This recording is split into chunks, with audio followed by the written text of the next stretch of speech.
Good evening, my friends, and welcome to the next episode of realMyst Masterpiece Edition. I tell you what, this is not really where we left off. We're in mechanical, but it's night. Like, this is not where we saved the game. We saved the game during the day, and so I guess the night-day cycle is tied to your system clock rather than it actually being like a property of how long the game has been running for. Well, let's see who we have in the chat today. We've got Zephyronicus, good evening to you. We have Dodo Sevenger, good evening. Dodo got an ad for the first time in a long while. I'm going to thank you for that 2 cents. Platinum Caterpillar, Platcat, greetings to everyone. Trank 0007, Sleepy Otter, Jaffrus, our resident speedrunner. Vedenalanian. Hello to you. Vedenalien. That's a tricky one. I'm sorry if I don't get that right. We have Spiper in the chat. Kemosuck making you choose between this and Nancy Drew episode 1 on the Patreon. That is true. Over on the Patreon, we have episode 1 of Nancy Drew has just dropped. That's going to be on YouTube next Thursday. So it's going to be a choice for everyone every Thursday, Nancy Drew or come watch the stream. Obviously, I'd prefer you to come watch the stream, of course. And we have Gage Blackwood as well. Good to see you all. I tell you what, right? I am suffering this evening. Suffering. You get to a certain age in your life, or at least I have, where if you eat the wrong thing, you're done for days. For days. And I've been suffering all week. So we are on mechanical, and mechanical is one of my favorite ages because it kind of gives this weird vibe of like you've got Cyrus as Napoleon, the God Emperor, right? It leaves you in no doubt as to what he sort of thought of himself, right? Oh, sat in one of the thrones in Mechanical Age. I didn't actually realise that was an option. I believe there's like a button somewhere here, right? Whoops. I don't know. But yeah, it leaves you in no doubt as to what Cyrus thinks of himself. And then as you come around the corridor to the other side, you have Akanar, right? Who's into furs and swords and animal kind of iconography and so forth. Oh yes, and this is the famous jump scare.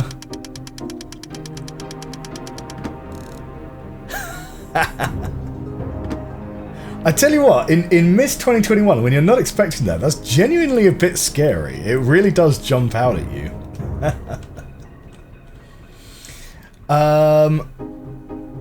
Oh, interesting. Zephyronicus is not finding the YouTube simulcast.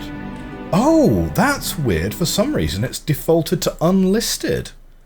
Here, let me see if I can. Why has that become unlisted?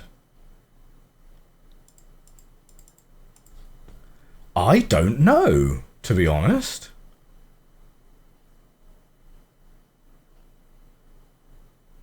But yeah, I thought it was weird that I had like no viewers over on the YouTube.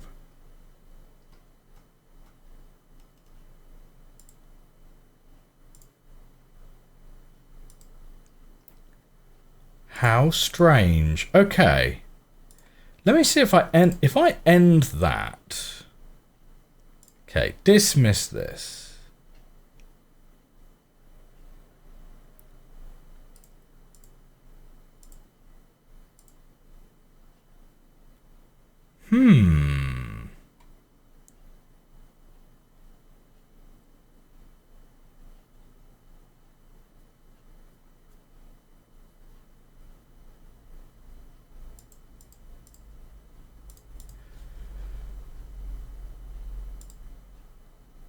I am not sure what's gone wrong there. Well, we might not be simulcasting today then. I will have to review what is wrong with the YouTube live stream another time, I think. But yeah, for some reason, the live stream is being broadcast as unlisted, which is kind of useless on a live stream, to be honest, because why would you ever want... I mean, I suppose the only reason you'd want an unlisted live stream would be if you wanted it private, but unlisting something doesn't really make it private, it just makes it hard to find. It just means that you can't browse to discover it. It doesn't do anything to protect the actual URL or anything like that. So, yeah. Why? Not sure. Not sure.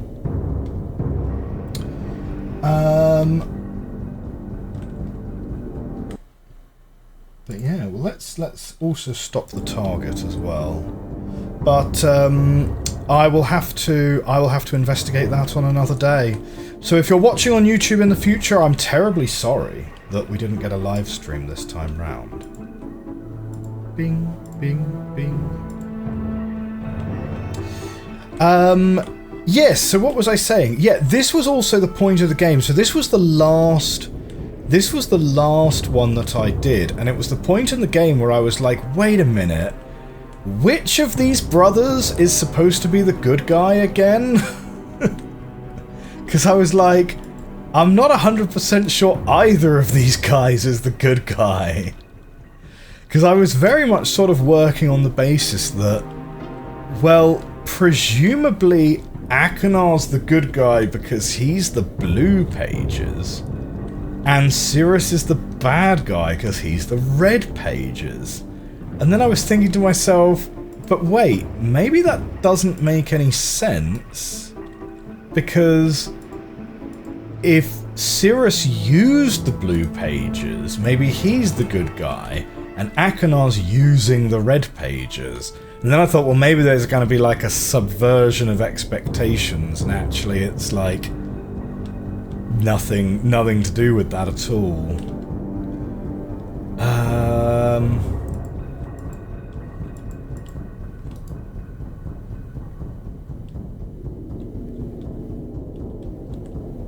kind of trying to remember, like, how you even kind of go about this one, right? So we've got the stairs here. Sure thing.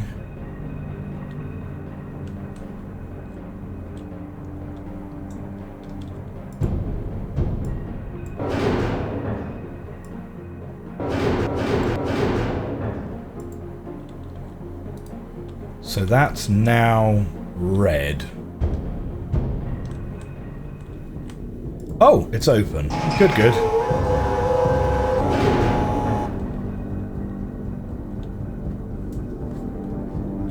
The dig reference. If I made a dig reference, I certainly didn't realise.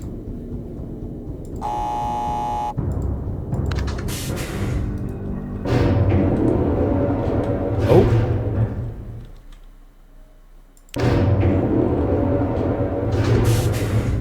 No, that's where we just were.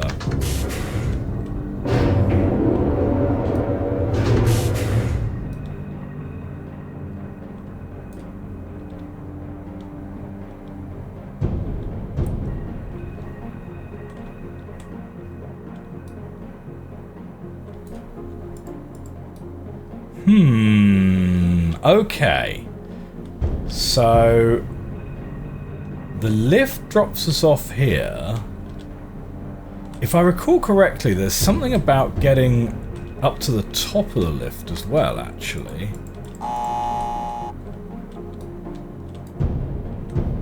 Oh. Was it? I don't actually remember how we solved this. It took me a little while previously, for sure.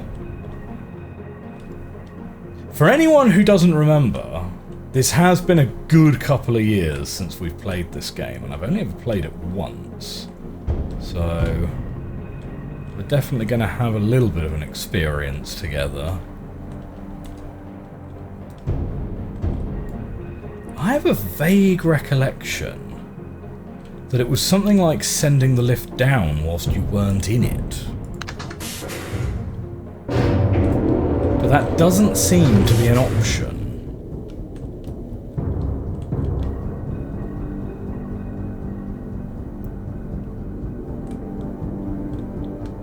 Okay.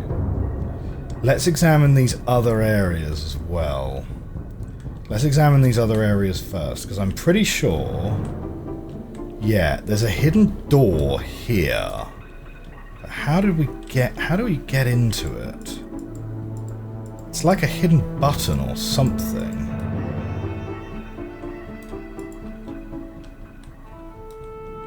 Wait.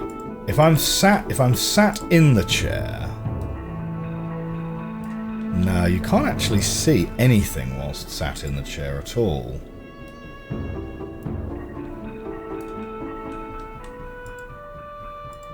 Oh, there we go.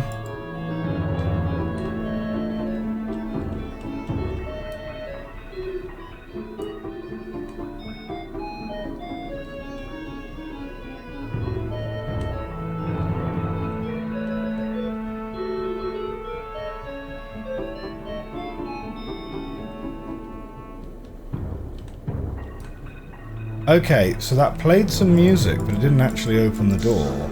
Oh. Or did it? Okay, so we've got a whole bunch of wine and money. And a red page, which is kind of handy. Oh, wait a minute. Hang on. How do I pop that in my inventory? Or do I have to go back with each page individually?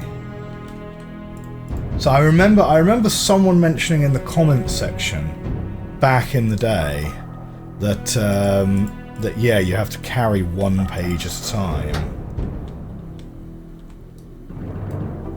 He doesn't know. Is that it? You got to carry one page at a time.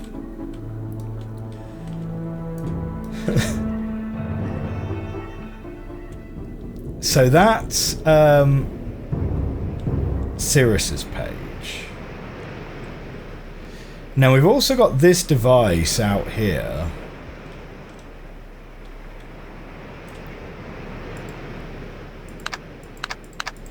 And I think the code for this is...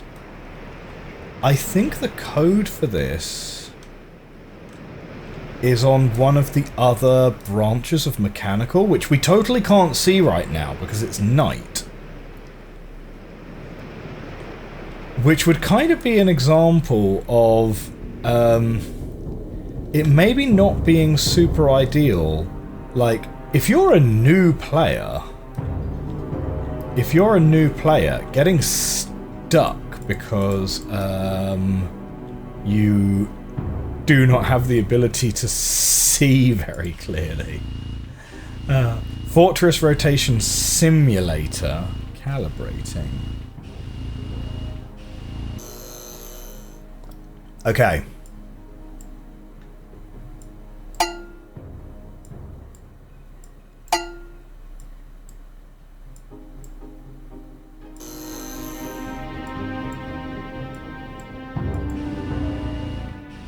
Okay. It's not always obvious when you're going to click away from an object or when you're going to interact with it. Like, okay, so we've got hands on those controls.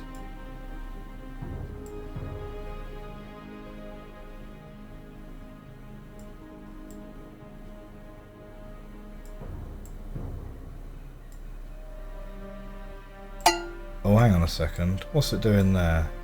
It's doing something with that, with this red bar. Did something, right? Oh!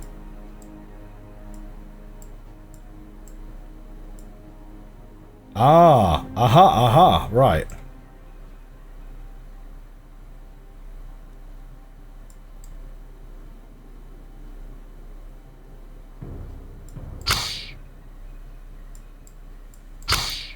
Okay, so these are what we need on Selenetic, isn't it? Oh, hey, we got Dark Waiter as join the chat. We got Dark Waiter in the chat.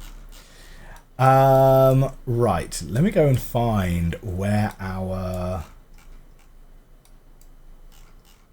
Where were our Myst notes? Where were our Myst notes? Yeah, here they are. Here they are. We bundled them together with Myst V. Okay, so we've got tin can.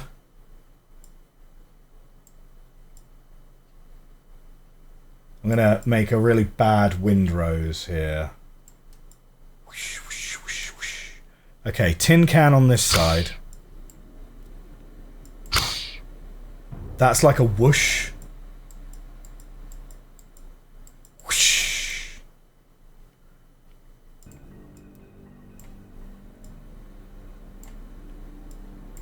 Oh no, that's got to be up, does it? There we go. Right, so that's round like that. And now it's bing.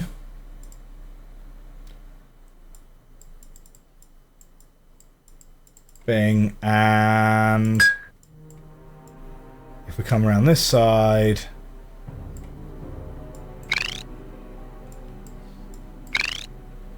but how would I write that?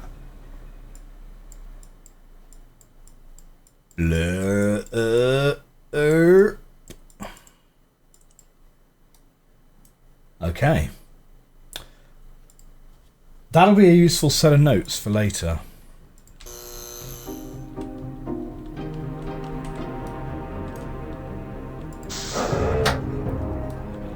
Now, in here. Oh, so I could pick up the other page.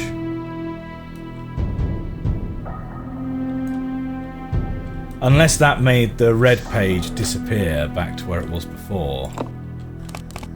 So yeah, it's kind of around about this point where you're like, oh man, maybe Akenar's a bad dude. Nah, it's kind of before then, to be fair. Okay. So then, the only remaining question then is how do you get out of here? And I do think it's a cool design philosophy to effectively trap the players in each age. You know, like mechanical is one of the smallest ages, if I remember rightly.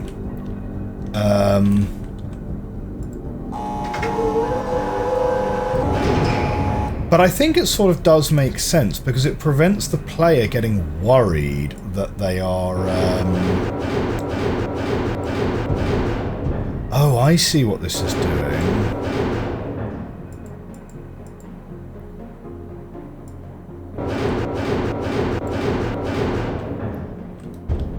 Yeah, okay. So this is aligning the inner and the outer door inside the thing. Yeah. Trapping the player in a given age gives the player the confidence that they are not expected to backtrack. And that was one of the things that really tripped us up in Myst 3, is that Savidro's workshop, you are kind of expected to go back there occasionally to get more clues, and that just kind of totally passed me by as a concept because you know, obviously in Riven you're trapped in Riven, in Myst you're trapped in each of these different ages until you work out how to escape it. But it's kind of a good thing. Like, I mean, it's a bad thing in that if you get stuck on a given age, you really are stuck until you find the solution. But it's good in that you kind of know that you've not made a mistake by not bringing a piece of knowledge to here. I'm going to quickly check whether... I'm taking the long way around. I'm going to quickly check whether... Does the red page then teleport back to where the red page was originally? Yeah, right. The red page magically comes back. Hello, duck. Beep. Beep, beep.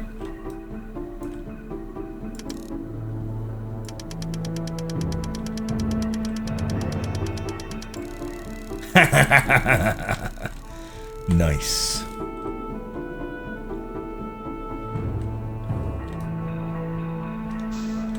Oh, we can go this way to the lift faster.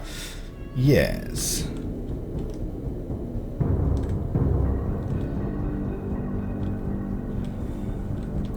Yes, you are expected to make your way back to Jananin.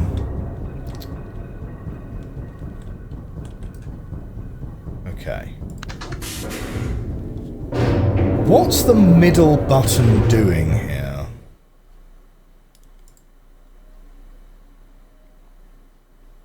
Like, that's kind of a question I have, because the door has not opened.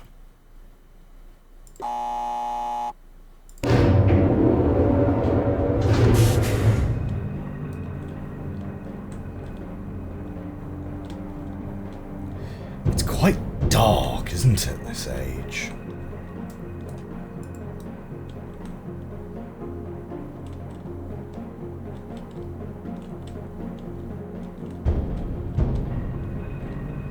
So, what can we do? What can we do? This is the point where it's like, oh yeah, that's actually just a skylight and it's supposed to be bright in here. Is there anything to interact with here?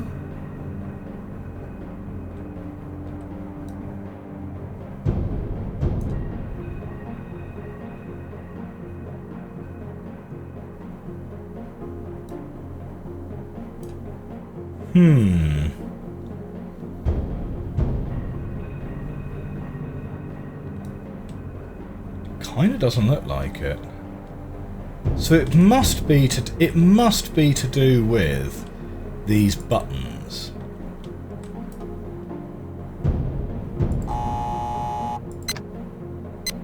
Oh!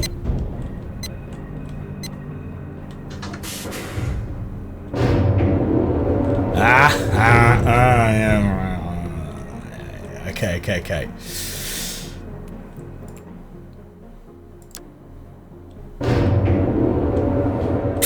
I don't think that was it.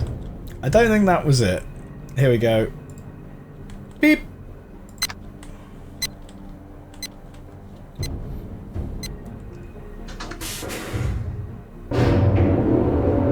Have I tried pressing F?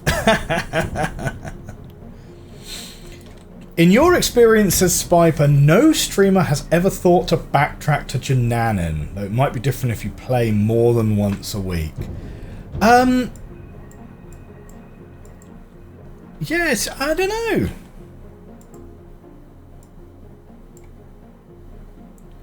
Okay, well this is the simulation thing, isn't it? So...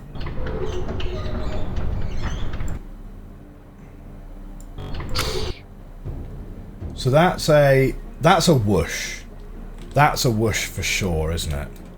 So do we have to go... Are we going up and down here? Yeah, I guess we've got to go out and see what's in all of the ordinal directions, don't we? But that's okay, because we know how to get back and forth reasonably swiftly now. Yes, so the later Nancy Drew games, says Kimusuk.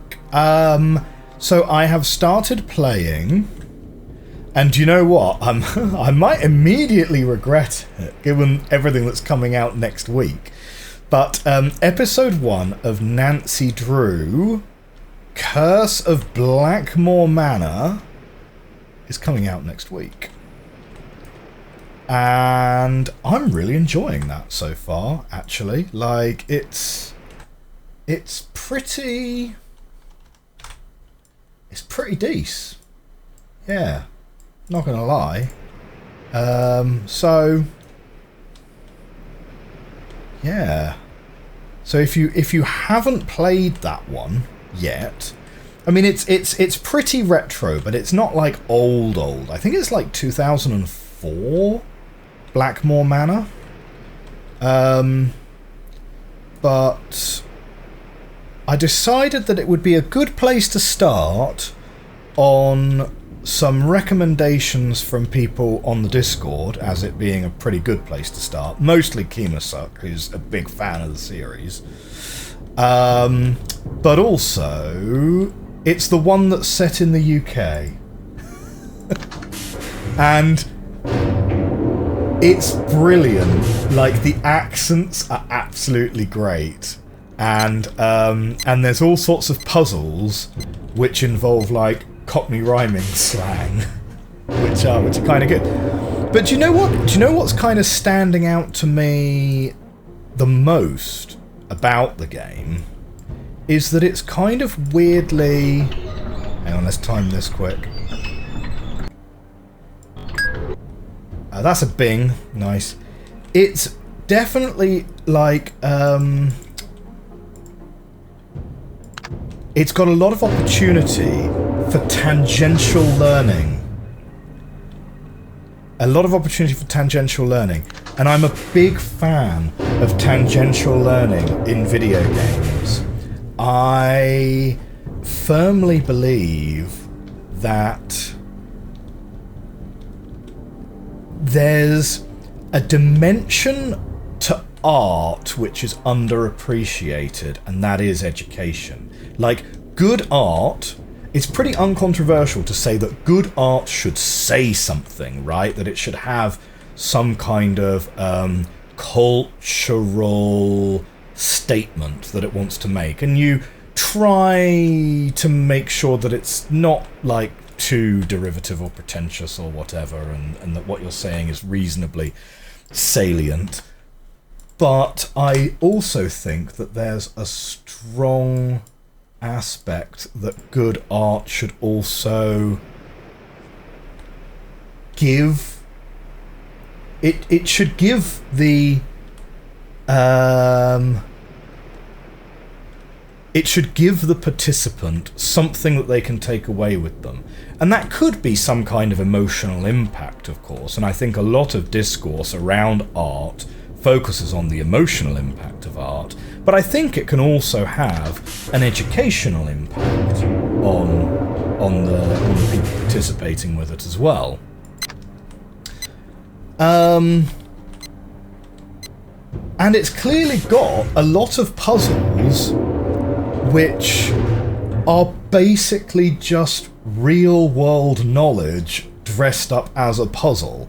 And, like, in this particular instantiation of Nancy Drew, like, Nancy has a phone that has the internet on it, and, like, some of the puzzles are like, oh, someone's mentioned that constellation, or someone, you know, there's like a puzzle about feeding a parrot in there, and so part of the puzzle is for Nancy to realise that she needs to look up, like, healthy diets for parrots and things. But the information the game provides you is basically factual information. So you could argue that it's like, no, I went too far, that's tin can.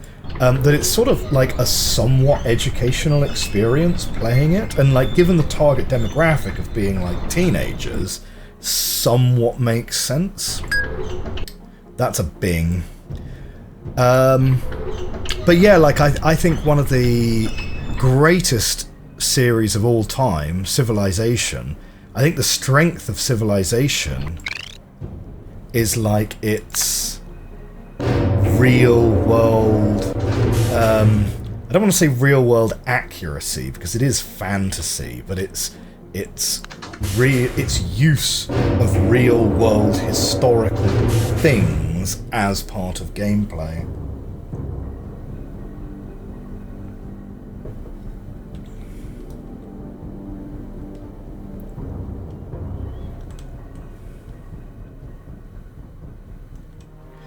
Blackmore Manor is one of the best of the older Nancy Drew games, says Platcat. Nice. Okay, right, and there's nothing on this side. Well, that's fine. There doesn't have to be something on every side. Or does there? I mean, we've got the 4-digit code already. So it might just be that there's not really anything on this side, which is fine.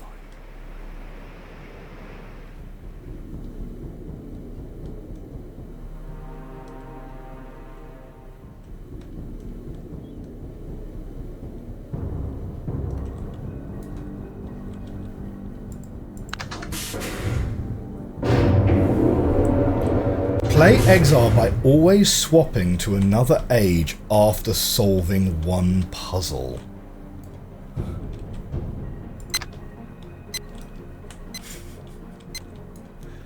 It depends what you define as a puzzle, really. Is finding the secret hard-to-find path in Idana a puzzle? Because a lot of people do get stuck on it. Right, here we go. But yeah, next week, right? That's tin can, nice. Next week, oh, it's going to be a busy week. It's going to be a busy week. 2nd of September. Nia. The most, well, last... I think the week before last I called it the most anticipated game of 2025. I think Silk Song's gone, yeah. Nia is definitely my most anticipated game of 2025. I've been waiting for that game for years. And that is coming out on the 2nd. Silk Song coming out on the 4th.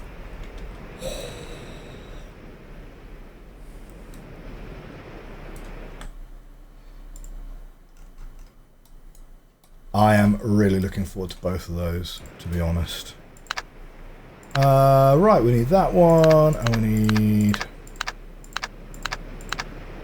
this one, and then over here we're going to go with the orb on the spikes. But yeah, are you guys going to be getting Silk Song when it comes out? Nice. Whoops. Ah, no, no, no. That's the one.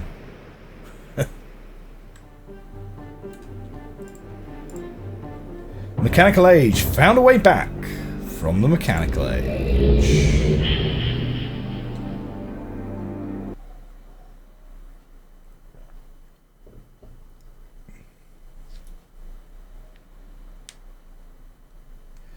As soon as you find the next spot, the electric manta ray went to you to leave. Did we use the telescope here in Mechanical? I don't rightly remember, to be honest. Whoop. Okay. You've returned. You wouldn't return. Hey, just rescue me. I'm Akinar. My brother, I beg you.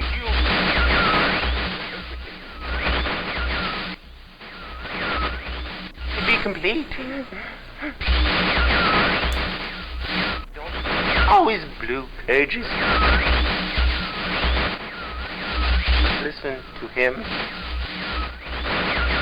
Not listen to my brother. An egotistical fool and a liar. Bring me the blue pages. The red ones. Don't bring the red ones.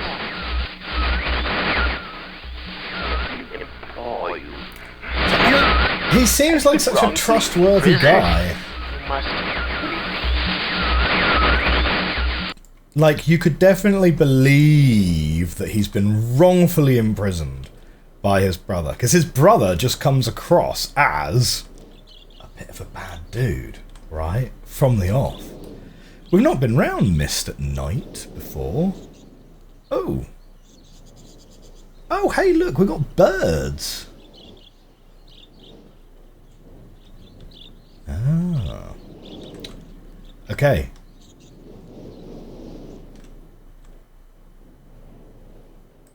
That's weird.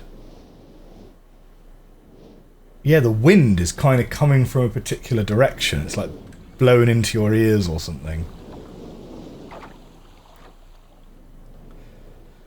Okay, right, let's go get that other page from Mechanical. Bonk, bonk. In we go.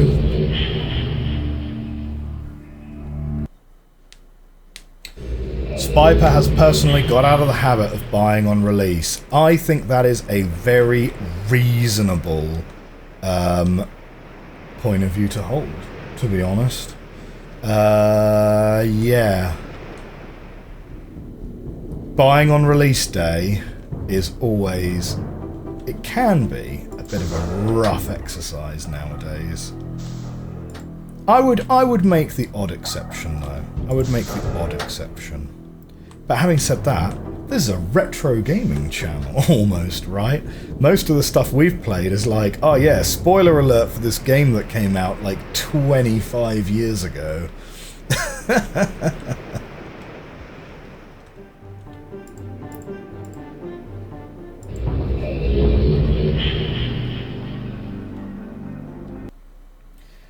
Besides Nia, says Platinum Caterpillar, I'm also eagerly awaiting Daymare Town Remaster and The House of Tesla.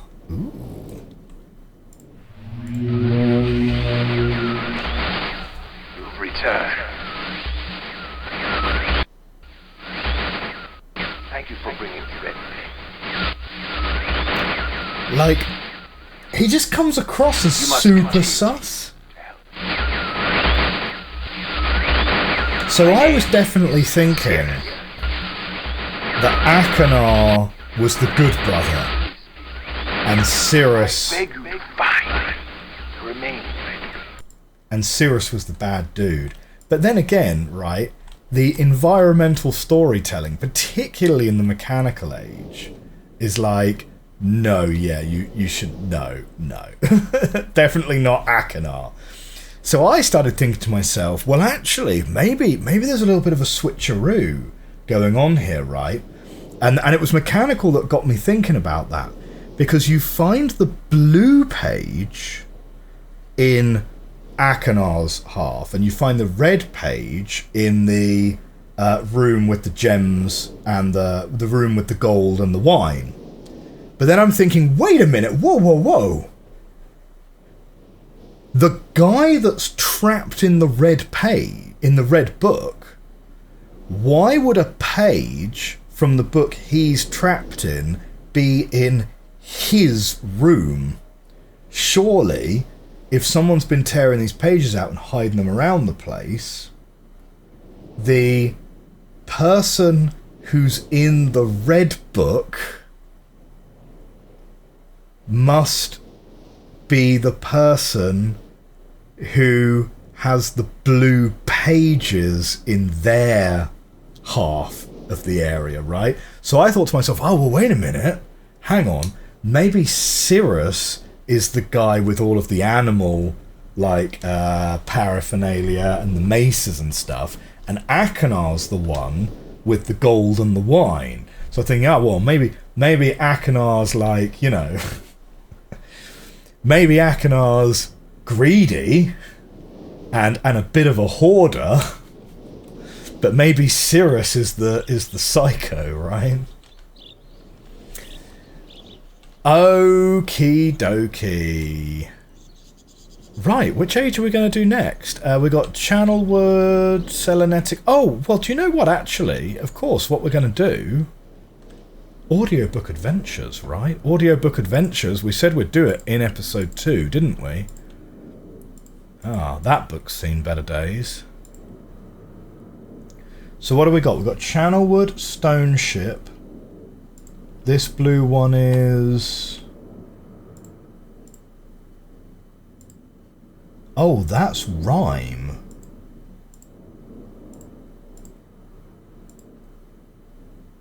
Hang on, wait. I can't really tell which books are which. So we've got Channelwood, Stone Ship. That's Mechanical. No, that's just Burned. Right, that's that. That's that one.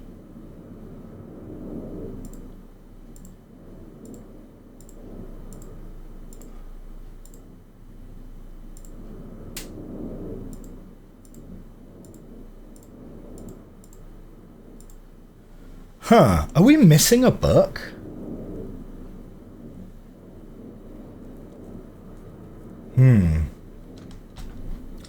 If you're a fairly large streamer and it's a popular game, buying and streaming on release is a net profit. For your average Joe, waiting a while can save on money and avoid letdowns. Go down a row. Is it in the bottom row? Is it?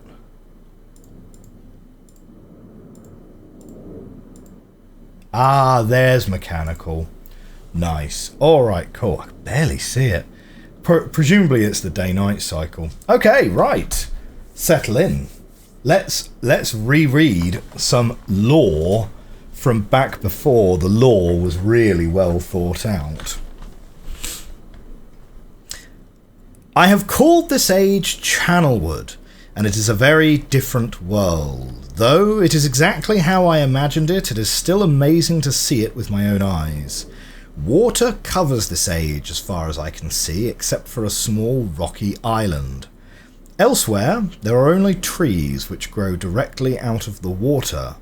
A myriad of thin, wooden passageways are built just above the water and disappear into the forest. I assume they were built some time ago, for they appear aged.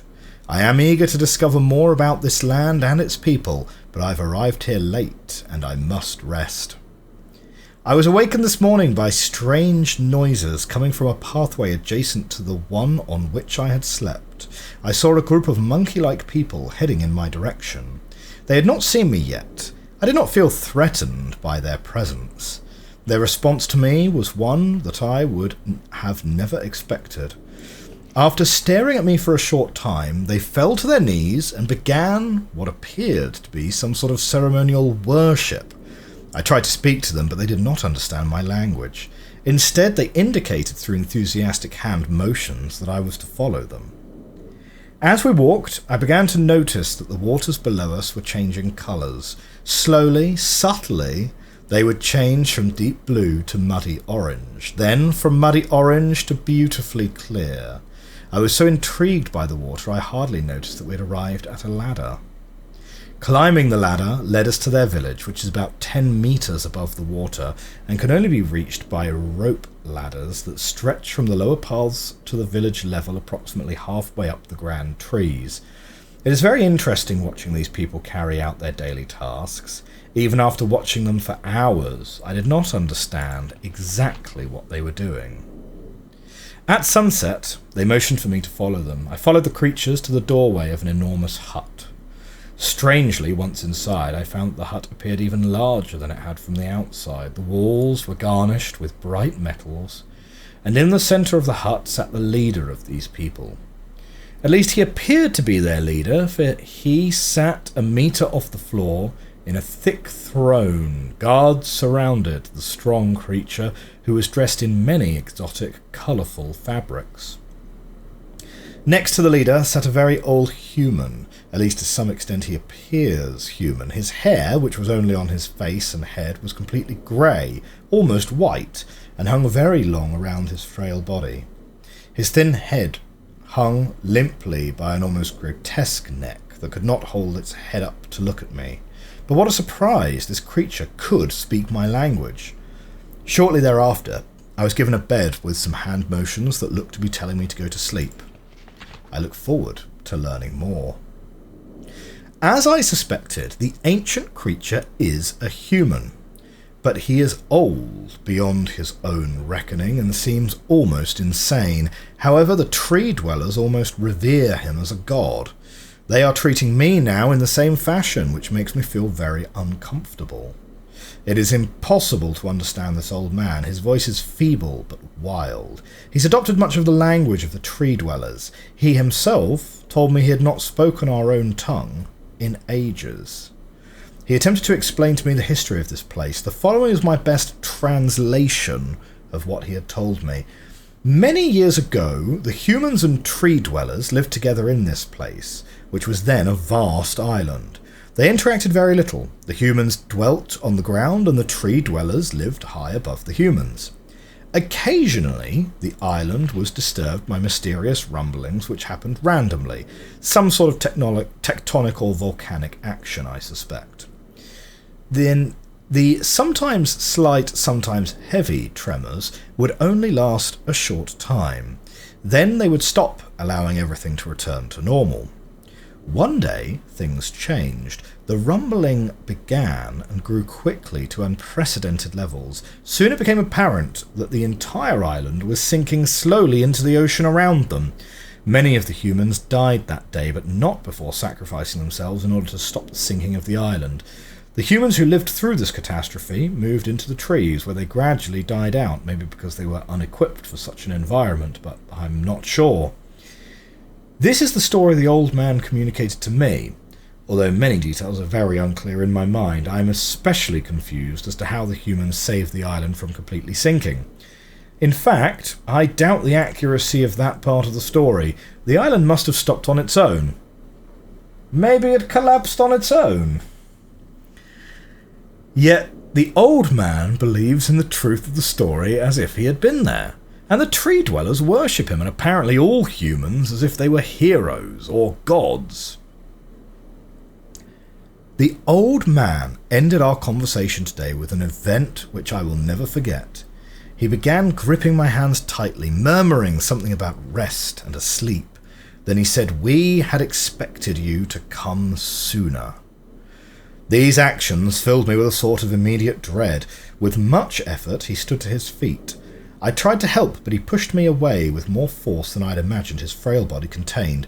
The tree dwellers quietly surrounded him with very solemn faces. They then kneeled before him. He walked to each and placed his hand on their heads. All the while he murmured words which I did not understand. Finally, he turned to me and smiled. Then he closed his eyes and walked out the door and off of the narrow path high in the trees. The tree dwellers were silent. They began a procession down the nearest rope ladder. As I was descending, I saw several of them pick up the body. He had fallen into a lower level of the walkway, and carry it away. He was lain down at the dead end of a short pier-like structure. With the use of some potion, one of the tree creatures lit the pier on fire, and I watched as the flames engulfed him. As this strange funeral proceeded, the waters around the pier changed to dull green. This morning I awoke, finding it hard to even believe the previous evening's events. The water is a dull green for as far as I can see now. For some reason, the water no longer shifts colour. As I wander throughout the pathways, the creatures watch me, curious to see what I'll do next. They're constantly offering me strange objects of affection. I even found food outside the doorway to the room in which I had slept.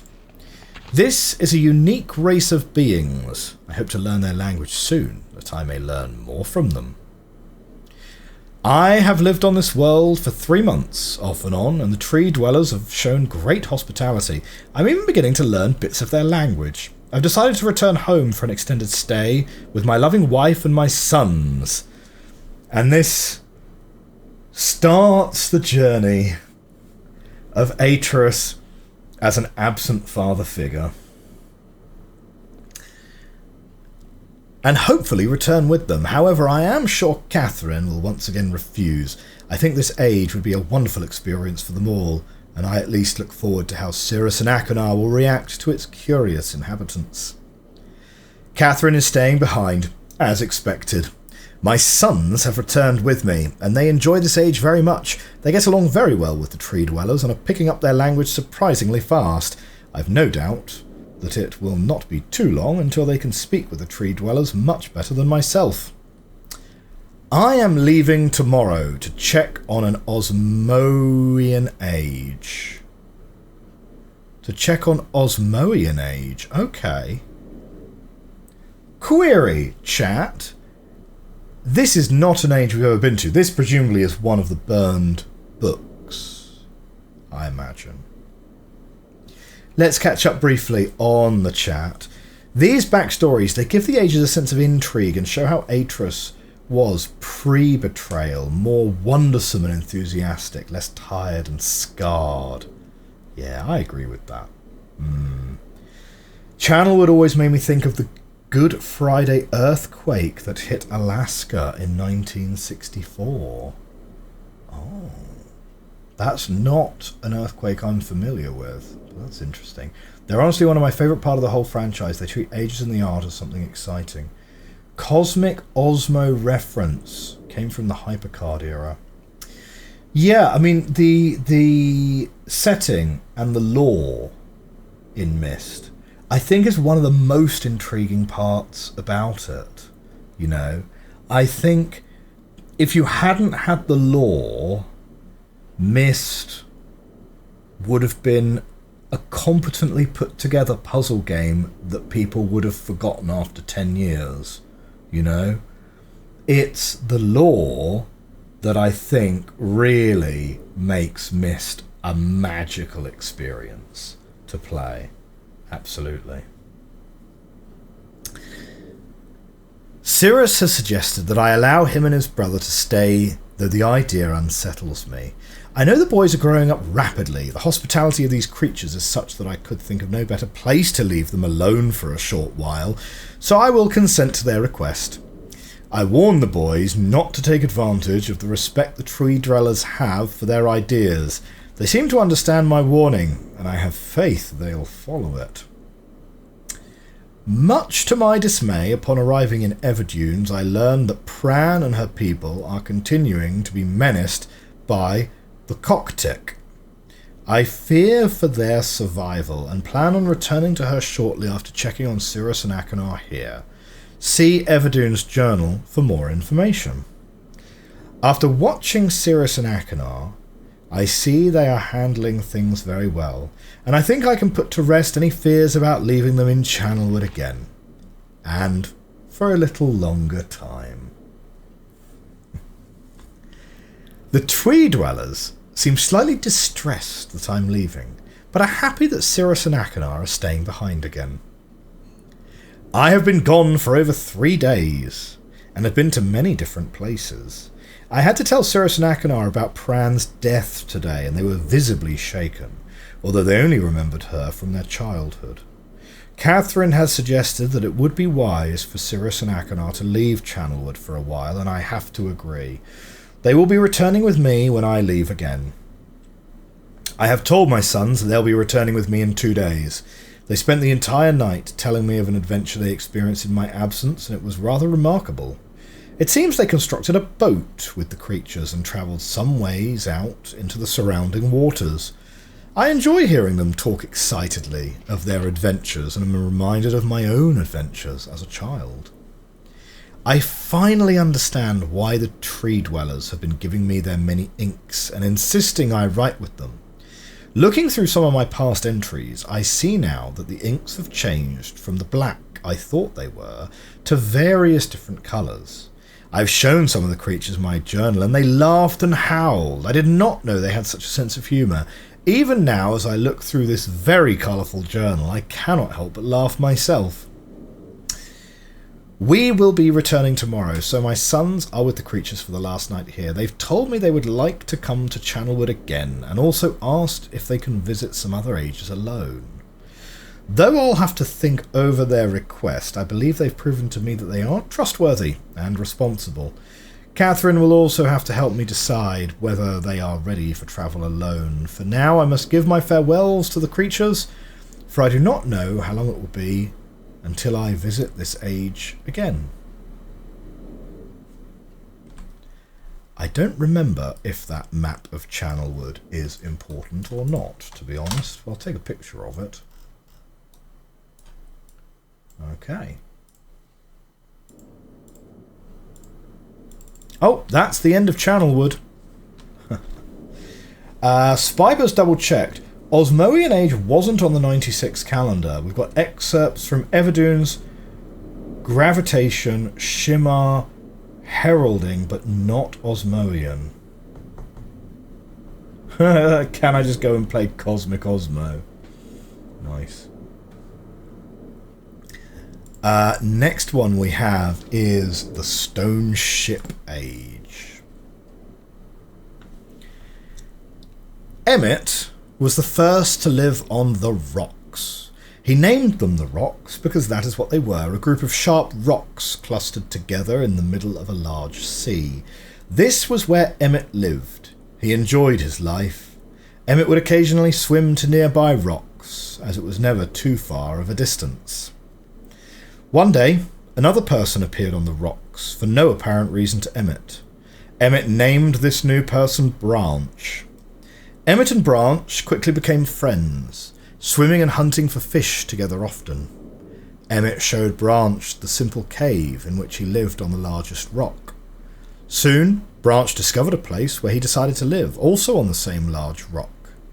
The sun always shone brightly in their world, and the water was always dazzlingly clear, allowing them to see almost to the deep ocean floor which surrounded them. Though the sun always shone, it was never too hot for the boys. A light breeze always came from the north and cooled the area down. One day, while Branch was swimming and having fun in the water, he noticed another boy swimming. Branch brought the new boy to Emmett to find out what to call the new boy. Emmett said the boy should be called Will. Will was soon a part of the group, and all three of the boys swam and enjoyed their perfect world.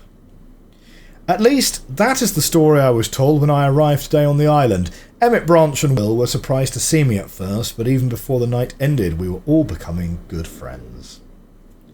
Today, the second day on this newly created age, a strange thing happened. It was not strange to me, but the three boys did not understand what was happening.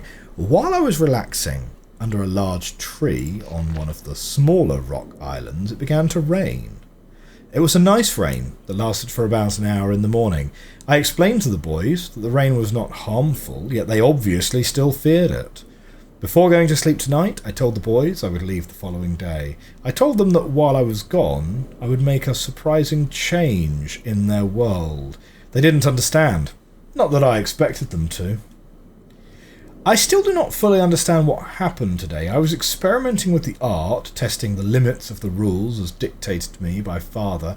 I attempted to create a boat by writing it into the world. I thought everything was planned correctly, yet somehow the boat had become gripped by the rock and broken in half. Though this test did not turn out as I had hoped, I now have answers to a few of the questions my father never answered.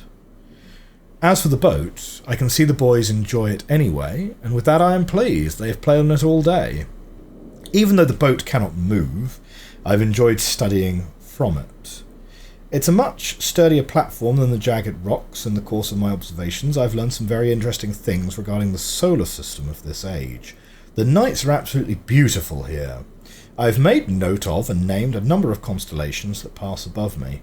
Also during the night, I catch glimmers of light from the horizon, which I have not been able to discover if it is created by some natural phenomenon or by additional people on far-off islands or rocks. I should very much like to discover which. I rather suspect it's additional people, which would explain the appearance of Branch and Will. The rain today was slightly heavier than usual. Just when the boys were getting used to the light rains, a small storm arrived. They were frightened of the heavier rain, not to mention the thunder and lightning. If rain has never fallen here until recently, as the boys tell me, I would like to discover why it's falling now. Regardless, I have decided to return home for a short while. I've also been thinking of some plans for a lighthouse that I hope to construct soon. I think that perhaps by shining a bright light towards the horizon, it might prove my suspicions regarding additional inhabitants. They would be curious about the light and travel to discover its source, if they have the means. I return with many tools that I will need for construction of the lighthouse. I've decided that once the lighthouse is completed, I will leave for some time and let the world's own imagination have control. We have worked 3 weeks on the lighthouse now and are making great progress. The rock that we are building on seems to not be as secure as I would like. I have to alter my plans slightly, but those alterations pose no real problem. The boys are quite strong and have been helping me immensely. I estimate construction will be done within 2 days. The lighthouse is finished, and we're all proud of our creation. The boys are amazed at the structure wrought from rock with their own hands.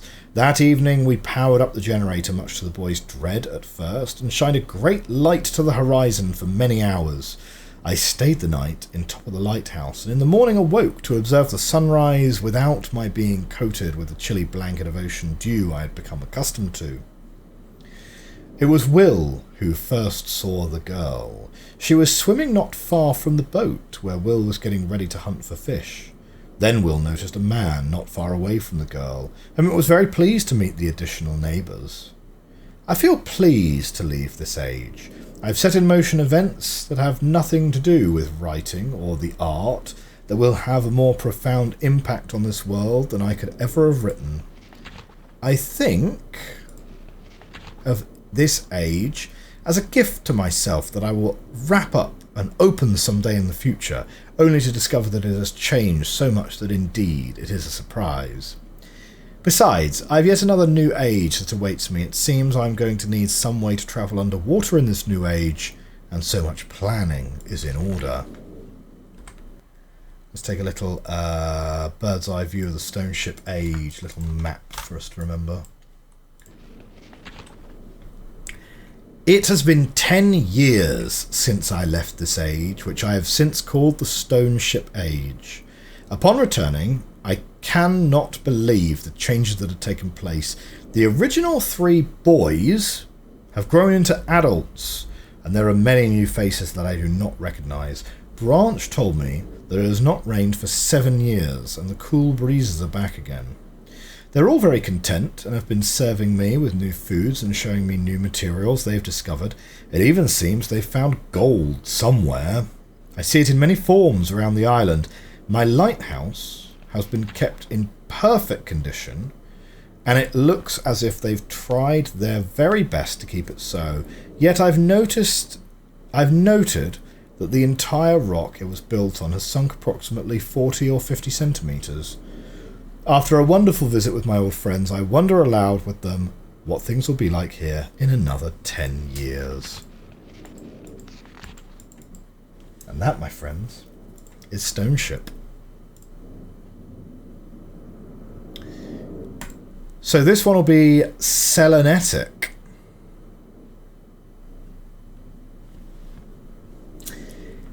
It has been a while since I have heard only silence, and I enjoy it greatly, I think.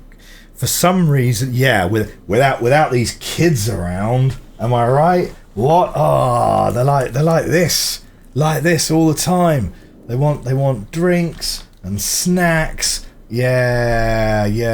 Let's have a nice quiet age. Maybe I'll go there for 3 months.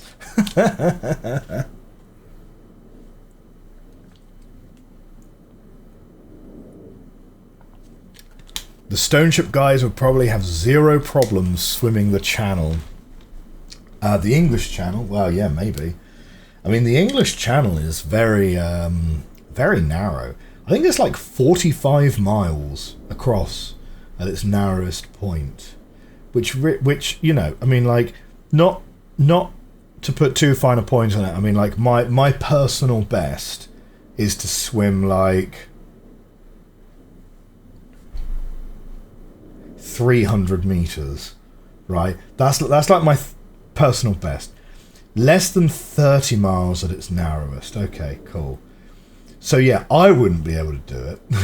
But yeah, it's obviously many people obviously have been able to do it. Of course, I think you actually have to get permission nowadays, because the channel itself is also incredibly busy.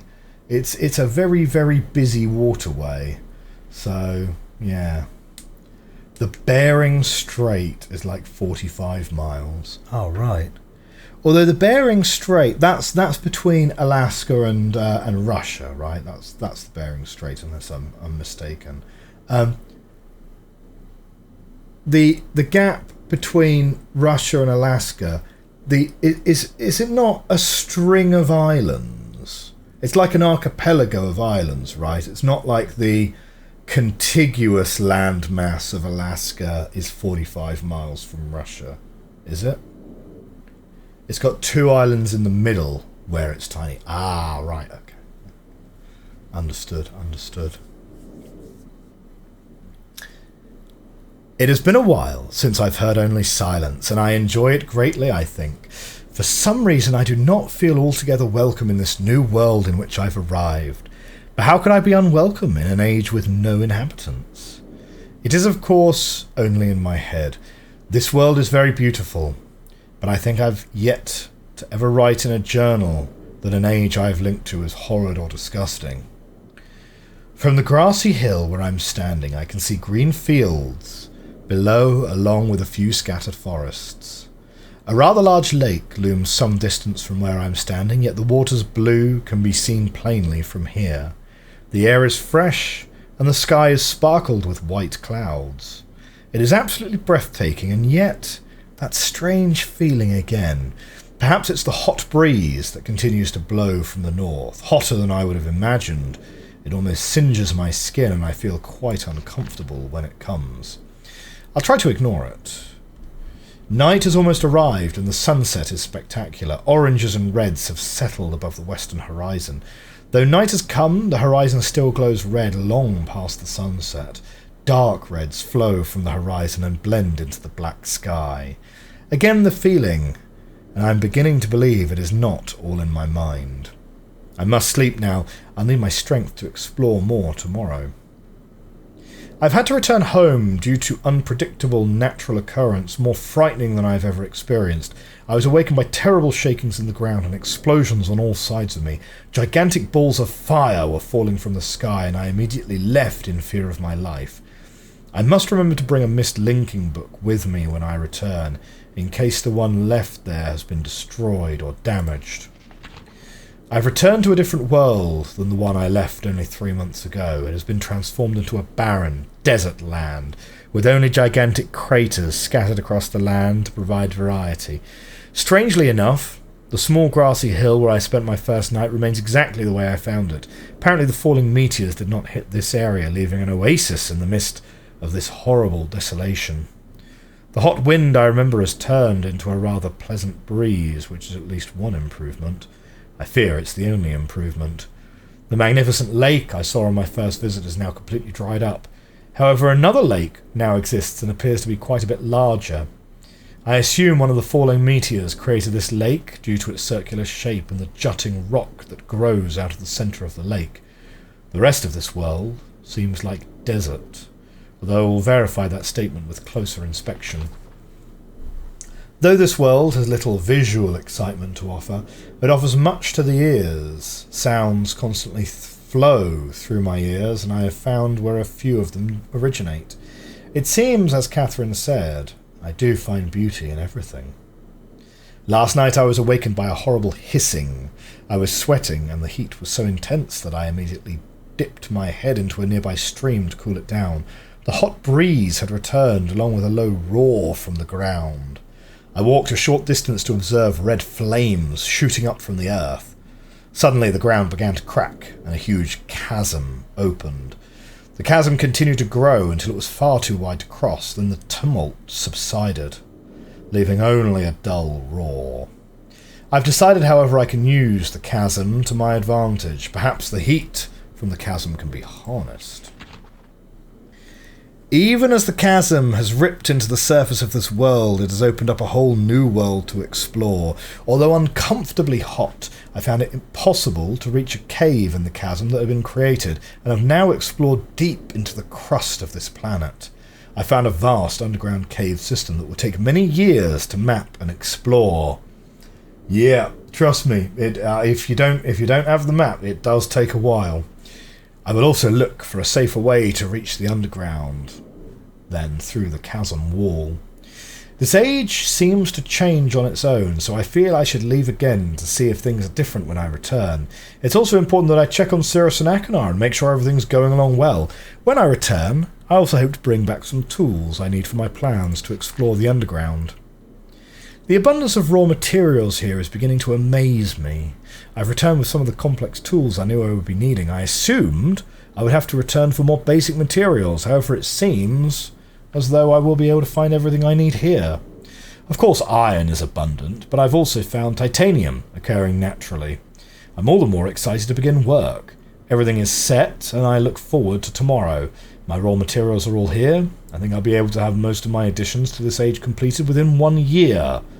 I so love working with my hands, whether writing or building. I began today on the bridge, and although... Fade to black. Well, and I've decided to... 3 meters is not enough support for the beams, although it... amazingly strong.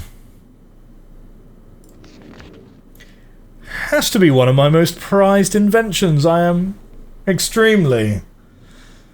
and could never have imagined it coming together quite as... I doubt... could possibly work with 14 instead of 8. That actually looks like a clue. Hang on. let's take a picture of that one. Completely fatigued. I'm so happy to have completed tomorrow.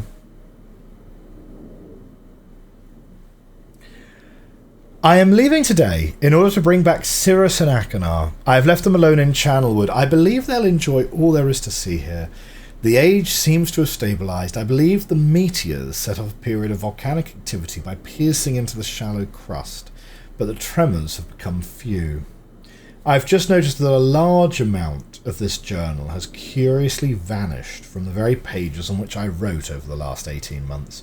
Fortunately, I've copied many of my construction... Oh, that's what we need to... that's what we were missing. Construction notes in another journal. I do not understand the many mysteries of this world, but I trust I will discover logical answers to my questions. I have a feeling that many of my questions can be answered in another age, to which I hope to travel soon, but for now I must simply accept this world's mysteries and take pride in my accomplishments.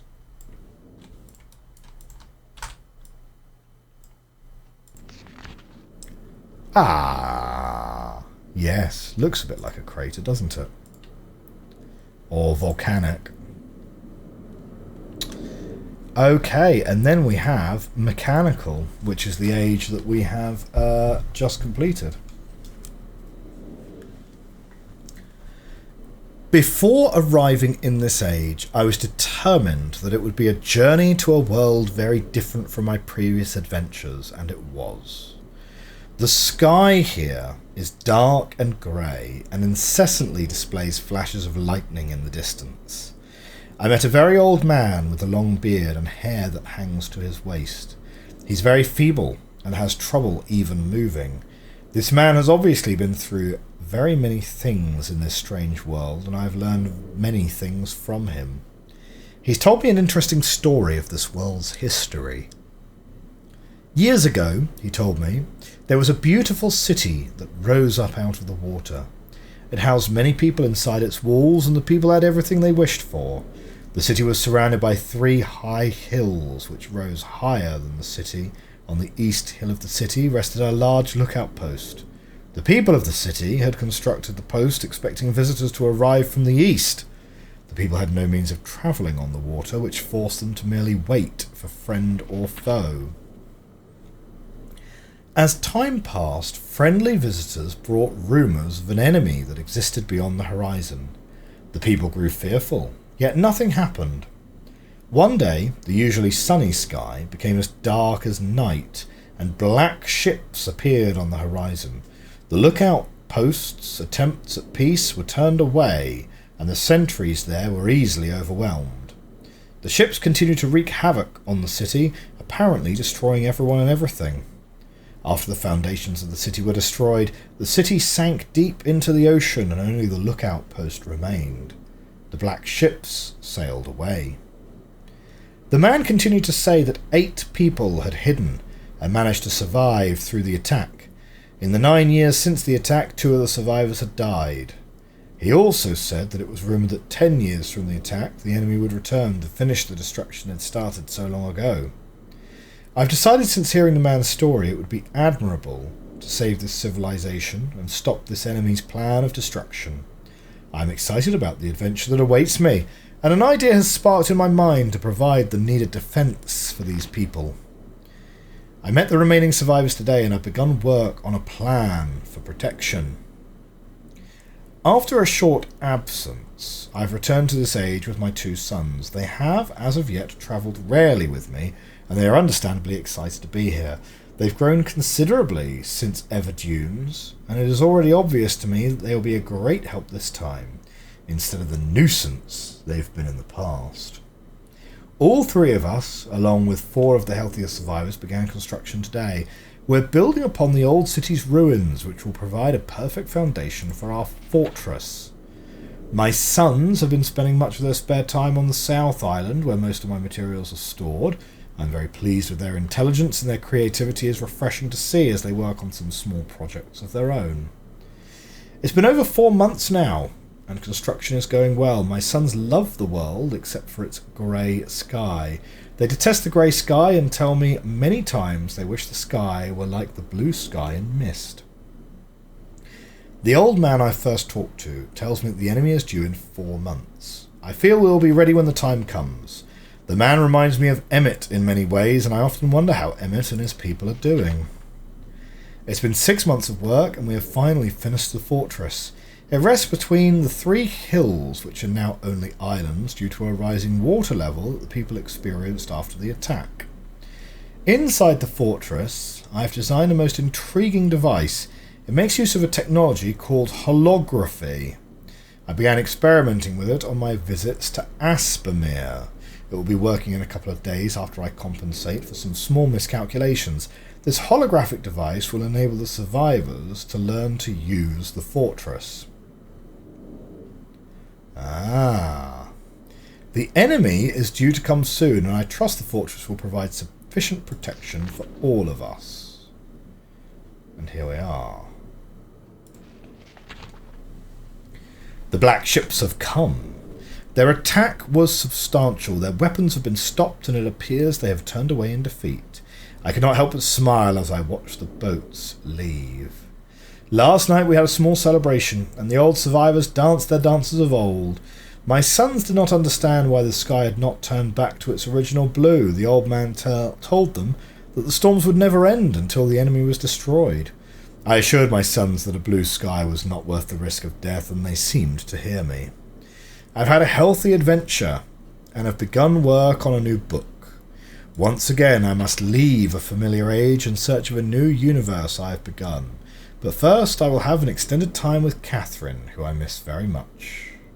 I must also return to the people of the Tide. I believe in my travels I found a substance that will ease the pain of their bone ailments that they have long endured. I hope to return to Mechanical Age one day and find the population growing and my fortress still strong. Though the sky may always be black, I am confident the people here feel a heavier darkness has been lifted from their shoulders. And that is Mechanical.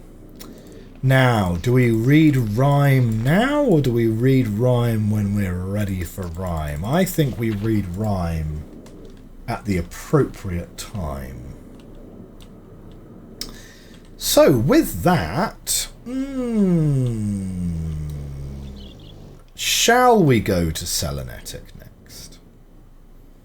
Why not? We were intending to do Selenetic first last time, but I was missing the relevant code. Here we are. So, what do we need to do? What do we need to do? We need to go...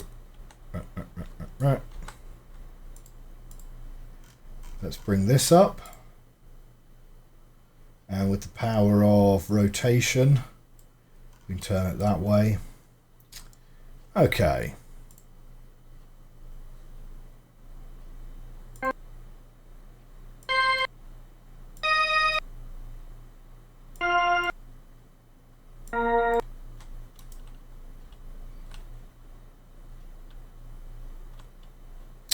Ah, right. Yeah, okay. Ah, no.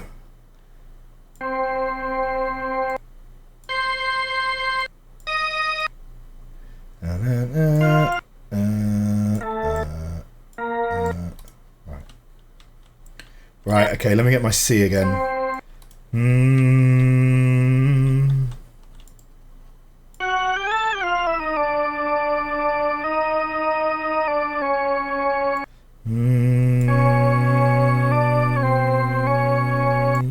there. Mm-hmm.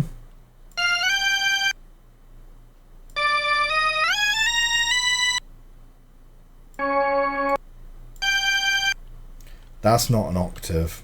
Hang on.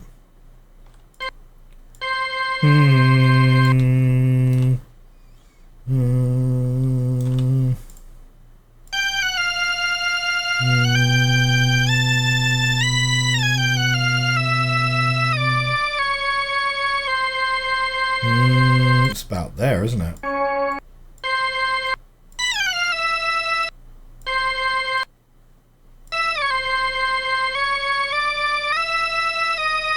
About there, and then this one will be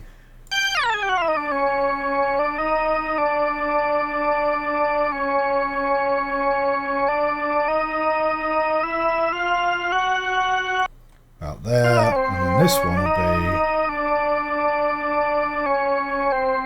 something like that.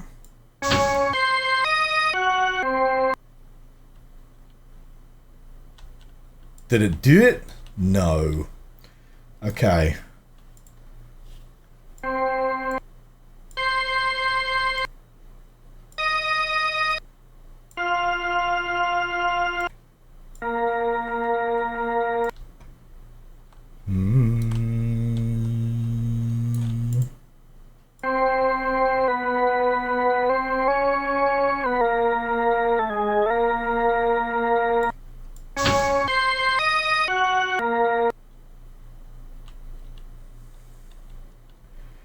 Oh man, this is kind of a bit tricky, isn't it?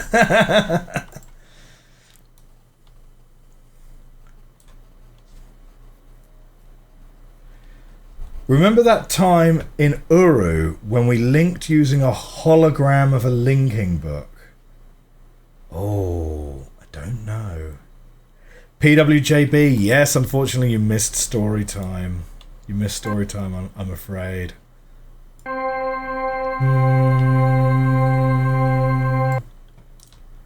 Does it give you any indication that your first note is correct, at least? Yeah, no, it's not right, is it? Yeah, it's not correct.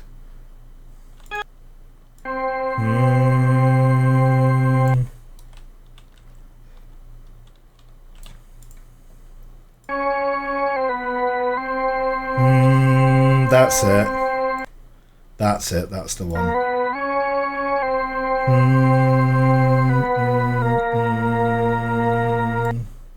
Okay, and then this one.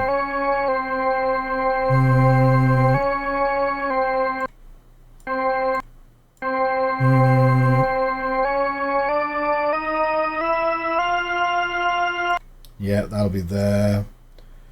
And then yeah, that's about right.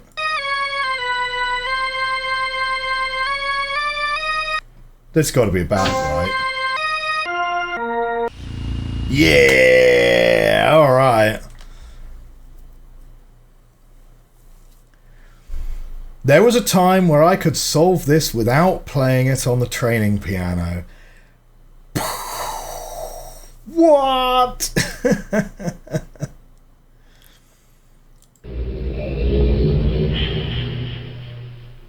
Here we go. Selenetic.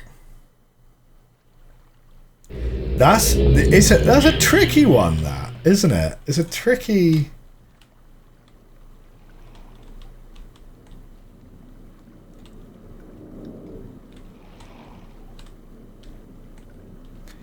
It's kind of weird, right? Like, why would you be linking into a giant spaceship? You've heard it so often before. I mean, like, I think if you've got, like, I've known music students that would be able to do it without playing it, for sure. But, like, yeah, if you're, yeah.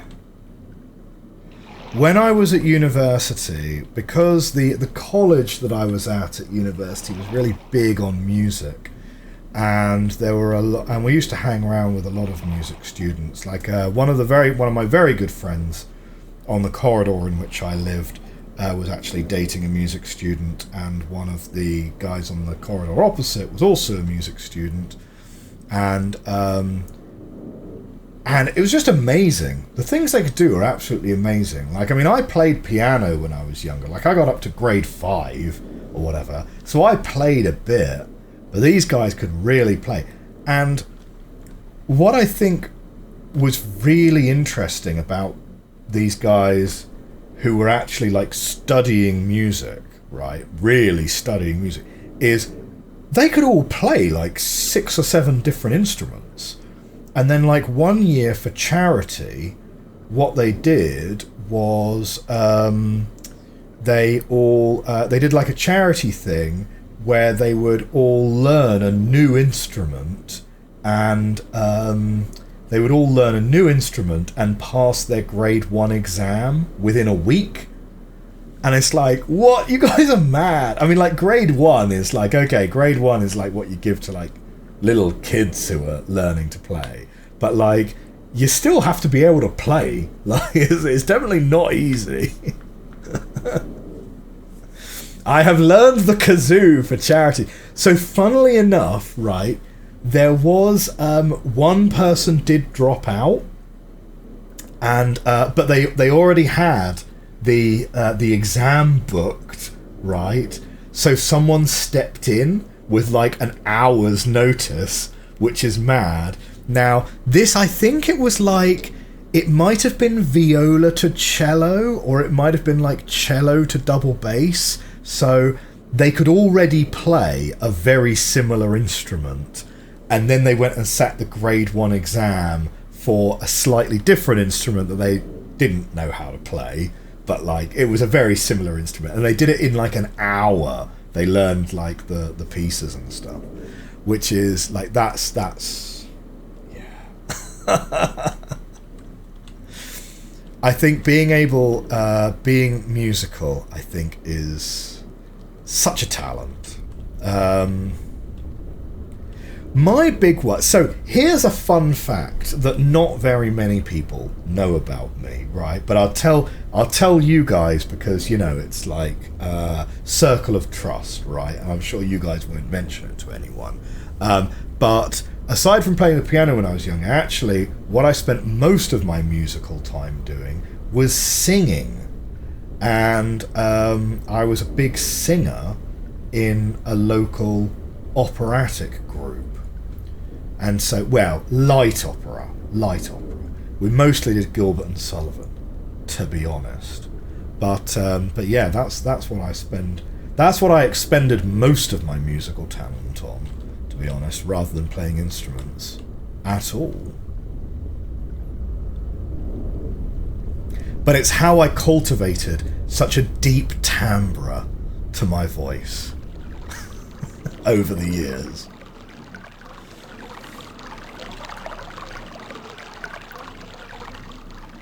Ah!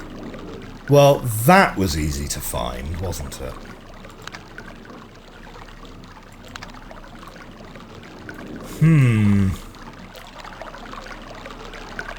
I feel a bit like Gandalf, being like, I have no memory of this place.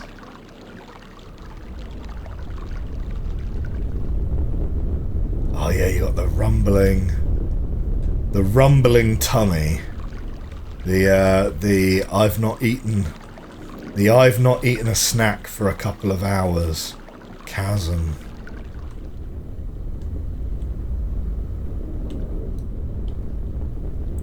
Your music teacher in school was convinced that you would make a good singer. You were, and still am skeptical of that. I think as far as like the, I think we're gonna press the buttons, right? Because you can't ever really go wrong by having buttons pressed, can you? This is quite different to the Myst 2021 Selenetic. I recall the Myst 2021 Selenetic to not really be quite so barren, but maybe I'm just misremembering it. Yeah, I think singing is one of those skills that's probably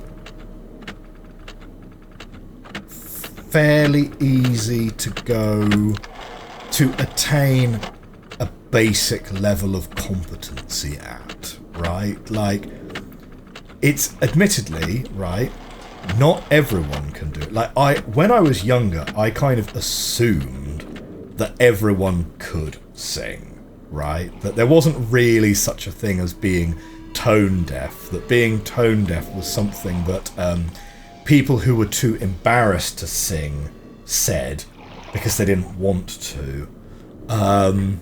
And to be fair, that presumption was shattered one day when I discovered someone who genuinely could not hold a tune at all. And very curious. Yeah. I always assumed it was something that everyone could do. Obviously, I think it's pretty uncommon to not be able to sing at all. Like, very uncommon. Like, surely it must be. Aha, and here's our red page. Should we have been keeping note of what these symbols looked like? The answer to that is definitely, probably.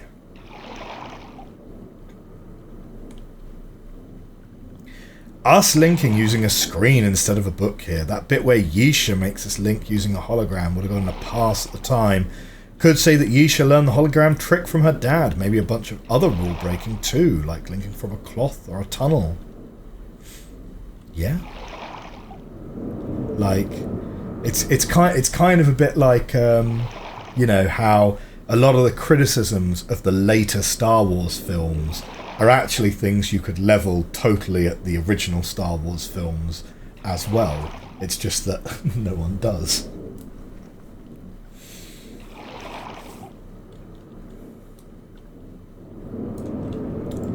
Okay, let's go down the ladder.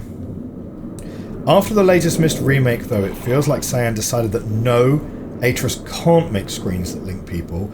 Yisha has to be the only one who can break the rules and isn't allowed to have learned it from her family. Bing! Lights on.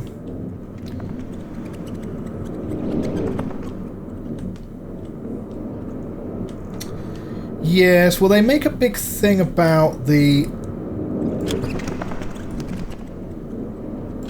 Lights on again. Yeah, I mean, I suppose they make a big thing about the pages being important in Riven, don't they? Because it's not just the...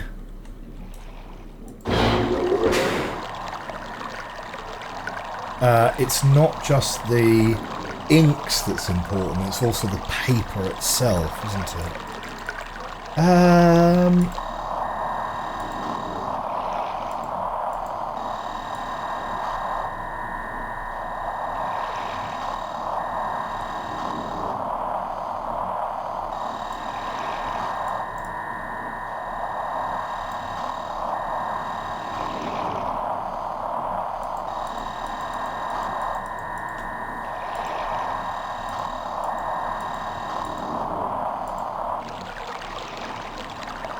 Yeah, so the water... Wait, what are you doing? Why are you moving between things here? Maybe pressing the sun button is not what I need to be doing. Okay.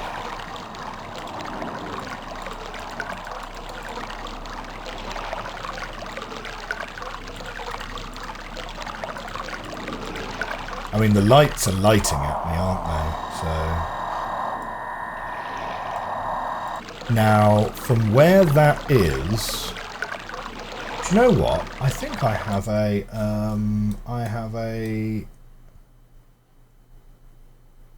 oh, I didn't take, it's one of the ones I didn't take a picture of. Ah, shoot. Never mind. Okay, fine. Whoops. Didn't necessarily need to close that.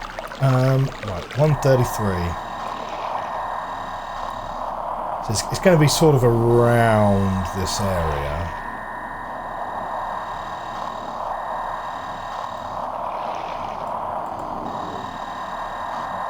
Right. I think it's sort of here. There we go.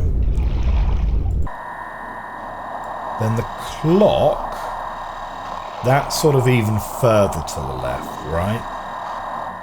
Right, left. The clocks. It's going to be that one, isn't it? Nice. And then here, the crystal's like here.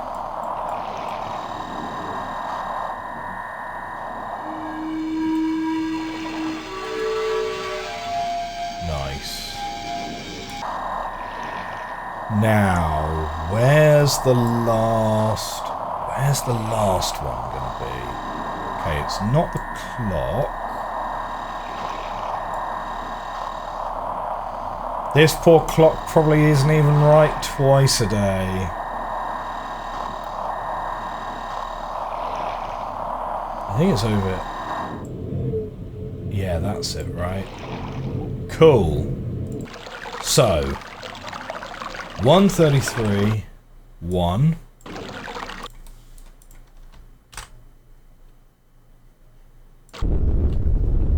$115.5. I don't remember if we need these individually or if, like, once we've got them it's all fine, but we'll take the pictures. Ah, I clicked outside the thing. Right, come on.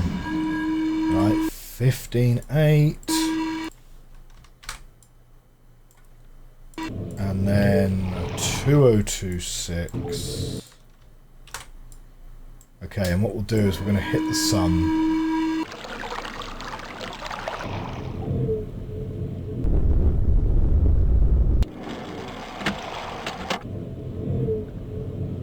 Perfectly tuned antennas in the Selenetic age. Alright, excellent. Okay, well, oh dear, hang on. Oh, that was a sneeze. Sigma spotted. Yeah. Sigma. It's just an S, isn't it? S stands for sun. Oh, I totally forgot to mention to everyone. We are obviously coming towards the end of our time with Myst, right? It's going to be very sad. Years of streaming, literally years, are going to be coming to an end. That means we have to think about what we're going to be streaming next. And over on the Discord right now, I am taking recommendations in the game suggestions channel. So please do let me know what you would like to see be streamed. Ultimately, what do you want to watch? I'm going to take all of your recommendations over the next week, and I'm going to make a short list of 5, 6 of them, something like that, and then we're going to have a vote. So head over to the Discord and make some recommendations, and then when it comes to the vote, we'll have the poll up on the Discord, and we'll have the poll up on the Patreon as well. For those people on YouTube who are not Discord members. Okay, I think with that, we can probably actually end the episode. So thank you very much for watching this episode of realMyst Masterpiece Edition. Hit that like button, hit that subscribe button. I'll see you next time. Thanks very much, YouTube. Bye for now. Okie dokie. Okie dokie. Thank you all very much for coming along live today.